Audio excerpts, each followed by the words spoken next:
ఇంట్లో కూర్చుని ఇంగ్లీష్ నేర్చుకోవాలనుకుంటున్నారా? అయితే వెంటనే మా స్పోకెన్ ఇంగ్లీష్ క్లాసెస్కి కాల్ చేయండి. హలో నమస్తే, వెల్కమ్ టు సుమన్ టీవీ. ప్రస్తుతం మనతో పాటు సైకాలజిస్ట్ అండ్ మోటివేషనల్ స్పీకర్ అయిన విజయ్ జక్కూజీ గారు ఉన్నారు. వీరితో ఈరోజు కొన్ని విషయాల్ని మనం డిస్కస్ చేద్దాం. హలో అండి, నమస్తే. సో ఇప్పుడు ఎగ్జామ్స్ వస్తున్నాయి యాక్చువల్లీ. ఇదే టైంలో కిడ్స్ చాలా ప్యానిక్ అవుతూ ఉంటారు, చాలా కన్ఫ్యూజ్ అవుతూ ఉంటారు అండ్ చాలా యాంగ్జైటీ ఫీల్ అవుతారు, ఇవన్నీ బేస్ చేసుకొని. సో వీళ్ళకి మీరు ఇచ్చే టిప్స్ ఏంటంటారు? లైక్ టీచర్స్ పరంగా చూసినా లేదంటే పేరెంట్స్కి అయినా కానీ ఎలా వాళ్ళని హ్యాండిల్ చేయాలి ఈ టైంలో? ఫస్ట్ థింగ్ ఏంటంటే పిల్లలకి ల్యాక్ ఆఫ్ ప్రిపరేషన్ ఉంటుంది. ఫస్ట్ టెన్షన్ ఎప్పుడో స్టార్ట్ అవుతుంది మనకి, దాని గురించి 100% కంపల్సరీ ఉంటుంది. కాబట్టి టీచర్స్ కానీ ప్లస్ పేరెంట్స్ కానీ ఏంటంటే వాళ్ళకి ఎర్లీ మార్నింగ్ లేస్తే ఏంటంటే ఫ్రెష్ మైండ్ ఉంటుంది. సో వాళ్ళకి ఏదైతే సబ్జెక్ట్స్ మీద ఉందో, ఎస్పెషల్లీ చాలా మందికి పిల్లలకి ఏంటంటే మ్యాథ్స్, ఫిజిక్స్, కెమిస్ట్రీ అనేది ఒక బర్డెన్లా ఫీల్ అవుతుంది. ఎందుకంటే ఫస్ట్ కాన్ఫిడెన్స్ ఉండదు వాళ్ళ మీద వాళ్ళకి. సో ఆ కాన్ఫిడెన్స్ క్రియేట్ చేయాలంటే దాన్ని మోర్ ప్రాక్టీస్ చేయించాలి. ఇట్లా పేరెంట్స్ ఎడ్యుకేటర్స్ ఉన్నారు అనుకోండి, దాని గురించి టీచ్ చేయడం కానీ. ఇప్పుడు చాలా మంది పిల్లలకి ఈవెన్ టీచర్స్ కానీ పేరెంట్స్ కానీ ఒకటి చెప్తుంటారు, మీరు అబ్జర్వ్ చేయండి, చదువుకోండి అని చెప్తారు. But no one is tell ఎలా చదవాలో చెప్పారు. అవునా కదా? చాలా మంది చెప్తుంటారు చదవండి చదవండి చదవండి అని చెప్తారు, కానీ ఎలా చదవాలో చెప్పినప్పుడు కదా పిల్లలు, వాళ్ళు కిడ్స్ కాబట్టి వాళ్ళకు ఈజీ వేలో చెప్పాలా, ఇంకేదన్నా వేలో చెప్తే నేర్చుకుంటారా అని ఉండాలి. కాబట్టి వాళ్ళకి ఏ టైంలో చదివితే ఎలా చదవాలనేది కూడా టెక్నిక్స్ నేర్పియాలి. అలా చెప్పినప్పుడు ఏంటంటే వాళ్ళు ఈజీగా నేర్చుకుంటారు. చాలా మందికి ఏంటంటే ఒక మ్యాథ్స్ అంటే ఒక టెన్షన్ అనుకోండి, మోర్ ప్రాక్టీస్ చేయించండి వాళ్ళతో. వాళ్ళు ఎలా నేర్చుకోవాలో వాళ్ళు చెప్పినప్పుడు ఈవెన్ స్కూల్లో టీచర్స్ కానీ పేరెంట్స్ కానీ దాన్ని ఈజీగా నేర్చుకుంటారు. ఫర్ ఎగ్జాంపుల్ ఒక ప్రాబ్లం తీసుకొని రావట్లేదు, డిస్కషన్ చేయాలి పిల్లలతోని, ఎక్కడ స్ట్రక్ అవుతున్నారో. చాలా మంది టీచర్స్ కానీ ఈవెన్ పేరెంట్స్ కానీ రాలేదంటే కొట్టడం కానీ కోప్పడడం కానీ ట్యూషన్స్ అని. సో వాళ్ళకి రానప్పుడు ఇంకా మోర్ దెన్ వాళ్ళ మీద ప్రెషరైజ్ చేస్తున్నారు, కానీ వాళ్ళకి ప్రాబ్లమ్ సొల్యూషన్ ఇవ్వట్లేదు ఎవరు. ఎలా చేయాలి, ఎలా సాల్వ్ చేయాలి అనేది తెలియట్లేదు వాళ్ళకి. అంటే ఈజీ వేలో మెథడ్ అంటే చిన్న చిన్న ప్రాబ్లమ్స్ ఇచ్చుకుంటూ బ్రేక్ చేసుకోవాలి. అంటే ఒక ఫార్ములాని ఎలా బ్రేక్ చేసుకుని ఎలా గుర్తుపెట్టుకోవాలి, యాక్రోనిమ్స్ అంటాం. ఇప్పుడు for example A for apple, B for ball అని ఎలా ఉంటుందో, ఈవెన్ ప్రతిదీ అలా. ఇప్పుడు కొందరు పిల్లలకి ఏంటంటే స్టోరీ టెల్లింగ్ వేలో చెప్తే అర్థమవుతుంది. అవును. ఇప్పుడు ఫర్ ఎగ్జాంపుల్ పిల్లలు చూడండి, ఇంత చిన్న పిల్లలైనా కూడా ఒక మూవీకి తీసుకెళ్ళామనుకోండి, వాళ్ళు వచ్చినాక స్టోరీ చెప్పమంటే చెప్తారా లేదా? అట్లీస్ట్ ఒక 10 minutes అనే చెప్తారా లేదా? బట్ అదే స్టడీని వాళ్ళు అలా ఇంటరాక్టివ్ వేలో తీసుకెళ్ళాలి. అంటే విజువలైజేషన్ చేయాలి, ఇలా ఉంటే ఇలా ఉంటుందని. సో అలా కాకుండా మనం సింపుల్గా చెప్తాం. ఇప్పుడు చాలా మంది పేరెంట్స్ ఇంకోటి ఏం చేస్తారంటే మార్నింగ్ లేంటి చదువుకోండి అంటారు, వీళ్ళు 10 o'clock వరకు పడుకుంటారు. మనం లేచి వాళ్ళతో లేపుతుంటే ఏంటంటే అబిచ్యువేట్ అవుతారు. ఇప్పుడు పిల్లలు ఎప్పుడైనా కూడా ఎలా అంటే లెర్నింగ్ బై డూయింగ్ అంటారు. క్లాస్ రూమ్ లా నేను చెప్తాను నువ్వు వినాలనేది కాదు, మనల్ని చూసి వాళ్ళు నేర్చుకుంటారు. కాబట్టి మనం ఫస్ట్ వాళ్ళు ఎదగాలంటే మనం కూడా ఒక స్టెప్ ముందేయాలి. మనం మార్నింగ్ లేచి 5 o'clock అంటే మీరు 4:30కి లేండి. ఒక 2-3 days లేసారంటే ఆటోమేటిక్ లైట్స్ ఆన్ ఉంటాయి, సౌండ్స్ వస్తుంటాయి, కాబట్టి పిల్లలు కూడా ఈజీగా లేస్తారు. సో ఇలా చేయడం వల్ల ఏంటంటే వాళ్ళు కూడా మోటివేట్ అవుతారు. ఏదైనా సబ్జెక్ట్స్ ఉన్నా కూడా రాలేదంటే వాళ్ళు ఈజీగా.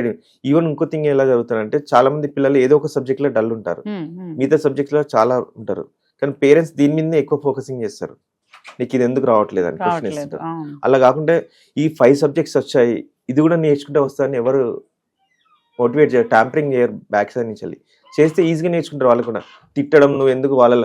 ఇంకోటి ఏంటంటే ఇక్కడ చాలా మంది జరిగే మిస్టేక్ ఏంటంటే పిల్లలు కంపారిజన్ వెళ్తారు. పేరెంట్స్ కంపేర్ చేయొద్దు ఎప్పుడు, ఇది తోడు బాగా చదువుతుండవు నువ్వు చదవట్లేదు.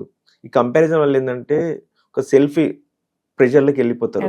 అంటే నేను చదివిన రాదేమో అని ఇంకా ఎక్కువ భయం వేస్తుంటది అన్నట్టు వాళ్ళకి. అలా కాకుండా యూ కెన్ డూ ఇట్ అని చెప్పాను అనుకోండి, పేరెంట్స్ కానీ టీచర్స్, దే డెఫినెట్లీ సక్సెస్ అవుతారు. అలా ఎవరు చెప్తున్నారు, ఎవరు చెప్పట్లేదు. అసలు చెప్పాలంటే చాలా వరకు చూస్తున్నా నేను, స్కూళ్ళకి వెళ్ళినా కూడా చదువుకోండి చదువుకోండి చదువుకోండి అంటారు, కానీ ఇలాంటి టెక్నిక్స్ నేర్పారు. ప్రతి స్కూల్లో ఓన్లీ మార్క్స్ మీదనే కాన్సన్ట్రేట్ చేస్తారు. ఇప్పుడు ఫర్ ఎగ్జాంపుల్ చూడండి, ఒక 100 members పిల్లలు ఉంటే అందరికి ఐక్యూ లెవెల్స్ ఈక్వల్ ఉంటాయి. అవును కదా? సో ఒకటే వేల మెథడ్లో వెళ్తే వాళ్ళకి ఎవరికి ఎంత అర్థమవుతుంది? మేబీ ఒకరికి అర్థమవుతుంది, ఒకరికి. ఇప్పుడు రన్నింగ్ రేస్ పెడితే 100 రావాలి కదా, ఫస్ట్ రారు. సో వాళ్ళ ఇండివిజువల్ గా ఎలా ఎదుగుతారు అనేది మోర్ ఎవరు ఉండాలి, పేరెంట్స్ చూడగలుగుతారు. ఇప్పుడు టీచర్స్ 100 members ఈక్వల్గా చెప్పగలుగుతారు, కానీ పేరెంట్స్ ఏం చేస్తారు, మేము స్కూల్ పంపిస్తున్నాం, ఫీజు కడుతున్నాం, మీరు ఏం చేస్తున్నారు అంటారు, క్వశ్చన్ వేస్తారు. బట్ యాజ్ ఎ పేరెంట్ గా మనం కూడా ఆ బాధ్యత ఉండాలి. ఎందుకంటే వాళ్ళు ఫోకస్ 100 members మీద ఈక్వల్గా చేయగలుగుతారు, ఇండివిజువల్ పాయింట్ ఆఫ్ వ్యూలో చూడాలంటే చాలా కష్టం.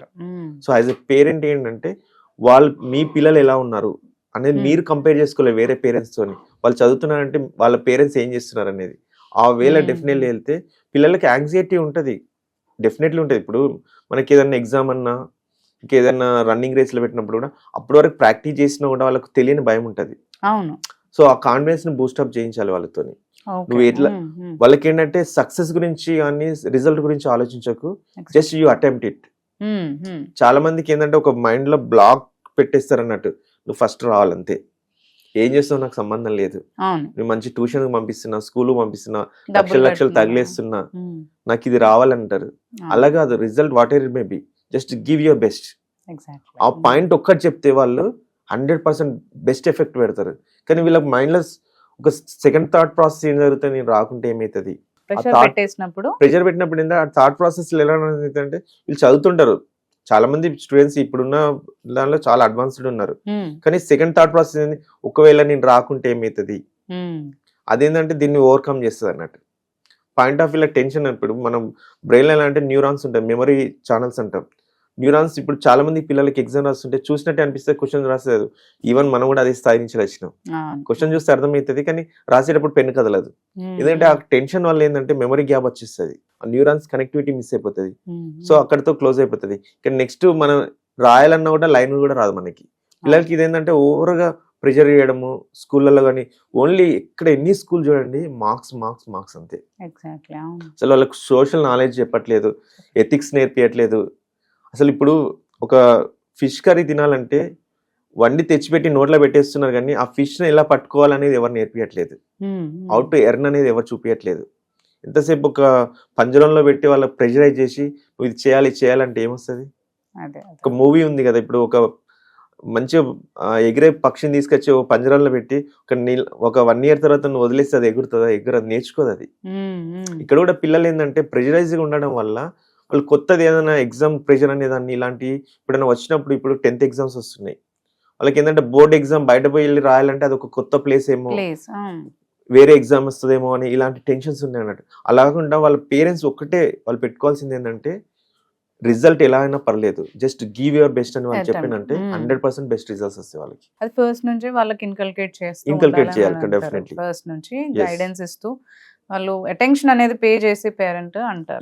మీరు అన్నట్టు ఆల్రెడీ అంతా ప్రిపేర్ అయ్యి కూడా వాళ్ళు at the time of exams వాళ్ళు పానిక్ అండ్ ఎక్సైట్ అవుతుంటారు. వాళ్ళకి ఏమైనా చిన్న టిప్స్ చెప్తారు? సో పానిక్ అండ్ ఎక్సైట్ అంటే ఇదే అన్నట్టు. ఇప్పుడు ఎగ్జామ్ రాసేటప్పుడు అదే చెప్పాను కదా, మామూలుగా రాసేటప్పుడు ఓకే అనిపిస్తుంది, వాళ్ళకు ఈ థాట్ ఉంటుంది, ఈ ఎగ్జామ్ రాయకుంటే నేను ఏం అంటే రిజల్ట్ ఎలా వస్తుంది అని ఉంటుంది. చాలా మందికి ఏంటంటే అన్ని క్వశ్చన్స్ ఈజీ అనిపించింది అనుకో, ఓవర్ ఎక్సైట్మెంట్ లో తప్పుడు మిస్టేక్ చేస్తారు. ఇప్పుడు ఎప్పుడైనా కూడా ఎగ్జామ్ రాసేటప్పుడు ఎలా అంటే 3 hours ఆఫ్ టైం ఇస్తారు మనకి ఎనీ ఎగ్జామ్. సో వాళ్ళు అట్లీస్ట్ ఒక 10 minutes ముందు కంప్లీట్ అయ్యేటట్టు చూసుకోవాలి. వాళ్ళు క్వశ్చన్ నెంబర్స్ కరెక్ట్ చేశారా లేదా, అన్ని కరెక్ట్ రాసారా లేదా అన్ని చూసుకోవాలి. చాలా మంది అయితే ఈవెన్ ఆల్ టికెట్ నెంబర్ కూడా రాంగ్ రాస్తారు.